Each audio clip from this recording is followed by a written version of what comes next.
Hi, I'm Denise and welcome to Travels in My Chair. Today I'm joined with my daughter Angela and we are going to make our Christmas wreath, but with a twist, because years ago my friend Lisa showed us how to make wreaths using a pre-made wire wreath form. And it's easy. You just go to any old craft store, hardware store, and then you'll be ready to get started. Besides a wreath, you need a pair of secateurs, scissors, and then you're going to go outside and cut your greens. And this is about the size you're going to cut them to, and I'll show you how to make some bundles. Each wreath probably takes about 16 thick bundles. When you're making your bundles, use the greatest variety of fresh greens that you've got out in your yard or a friendly neighbor's yard, where we got our holly this time. But we use cedar. Of course, if you're living further inland, your greens are going to be different than we have on the coast. We also are lucky enough in BC to grow salal. You know, really you can use anything that's going to stay green throughout the year. And then of course we've got this wonderful bush that we have in the yard. And I use this bush because of the purple in it, the burgundy. And now we don't bother putting bows on our wreaths. Of course you can if you want, but this is to make it easy. I usually always put either cedar or fir or pine as my backdrop.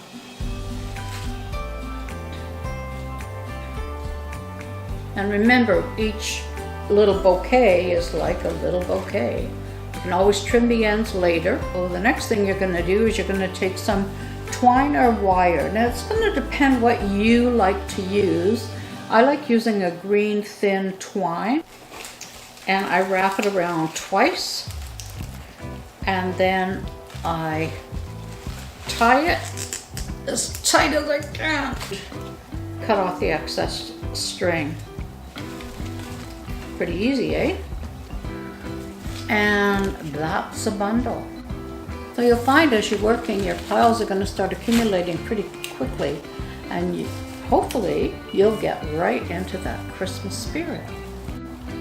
Now, my friend Lisa never made bundles. She would just put individual branches and just lay them all in a wreath and then twist them up, and that would be it.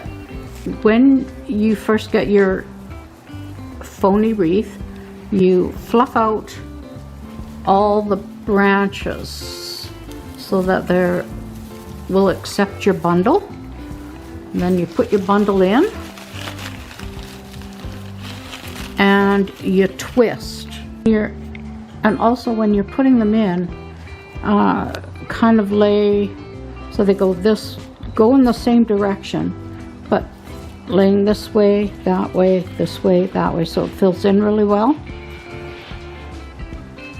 All the textures of the greens and the dark reds really give it a nice natural look.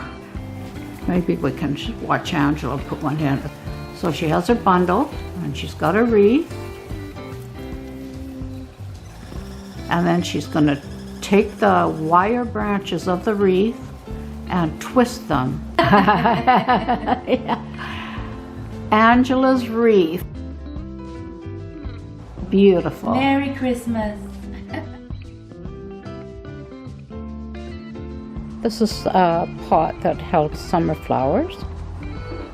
Pulled the plants out at the end of the summer, and now it's holding all the spare greens that we didn't use in the wreaths.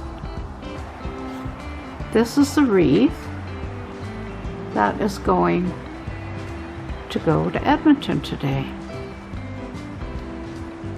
Now, some of the greens in a colder climate, because here on the west coast these wreaths will stay good till probably the end of January, but when you're talking about Alberta, where they're going to get freezing temperatures, some of the greens that are used to milder, like the salal, will dry out, my thing would be then just shove some pine or fir or whatever heck you got growing in your yard.